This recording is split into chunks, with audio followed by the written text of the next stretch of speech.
বছরে ২ একবার পান্তা ভাত খাওয়ার লোক আমি। তবে সেই পান্তা ভাতটা যা তা দিয়ে খেলে হবে না। একদম পান্তা ভাতের পারফেক্ট মেনু হওয়া চাই। এই যে নারকেলটা, এই নারকেলটা দিয়েই আমি পান্তা ভাত খেতে বেশি পছন্দ করি। এবছর এই গরমে নারকেলের অভাবে তো আমি পান্তা ভাত খাওয়ার শখটা পূরণই করতে পারিনি। অনেকদিন ধরে তাই ভাবছিলাম যদি একটা নারকেল পেতাম তাহলে আমি একটু পান্তা ভাত খেতাম। আর যেই ভাবা সেই কাজ, ভগবানও দেখো আমার ইচ্ছেটা পূরণ করতে আজকে সকাল সকাল একটা নারকেল ফেলে দিয়েছে। এই যে আমাদের উঠানে একটা নারকেল গাছ আছে, সেখান থেকে কিন্তু মাঝে মাঝে এরকম পাকা নারকেল পড়ে থাকে।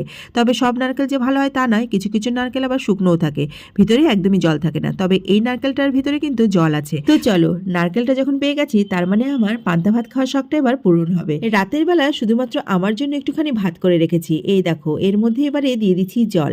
এই জল দেওয়া ভাতে কিন্তু সকালবেলা একদম দুর্দান্ত লাগবে খেতে। তো চলো, মনে মনে এবার পান্তা ভাত খাওয়ার স্বপ্নটা নিয়ে রাতের বেলা এখন ঘুমিয়ে পড়ি। সকালবেলা উঠে দেখো মেয়েকে স্কুলের জন্য রেডি করিয়ে দিচ্ছি। মেয়ের টিফিন পত্র সমস্ত কিছু করা হয়ে গেছে। এবার মেয়ে চলে যাবে স্কুলে। স্কুলে যাওয়ার পরে আমি চলে এলাম নারকেল ভাঙতে। নারকেল ছোলাটা কিন্তু আমার বরকে দিয়ে করিয়ে রেখেছিলাম। এই দেখো নারকেল ভেঙে জলটা বের করে নিলাম। এই নারকেলগুলো খেতে কিন্তু ভীষণ মিষ্টি হয়।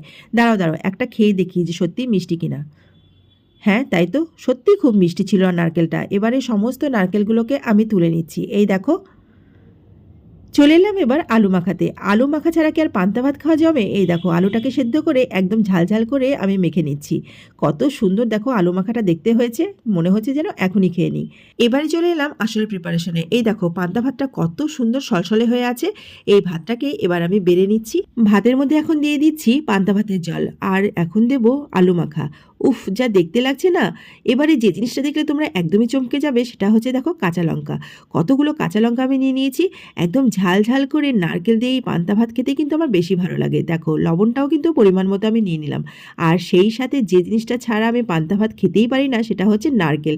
তো নারকেলটা আমার নেওয়া হয়ে গেল। কি বন্ধুরা, দেখলে তো কতটা সিম্পল মেনু দিয়ে আমি পান্তা ভাত খেতে পছন্দ করি। এই ছাড়া তোমার পান্তা ভাত খাওয়া একদমই জমবে না। তো চলো, আমার পান্তা ভাত তো রেডি, এবারে আমি খেয়ে নেব। তোমরাও কিন্তু যাওয়ার আগে একটা ভিডিওটিতে লাইক করে দিও।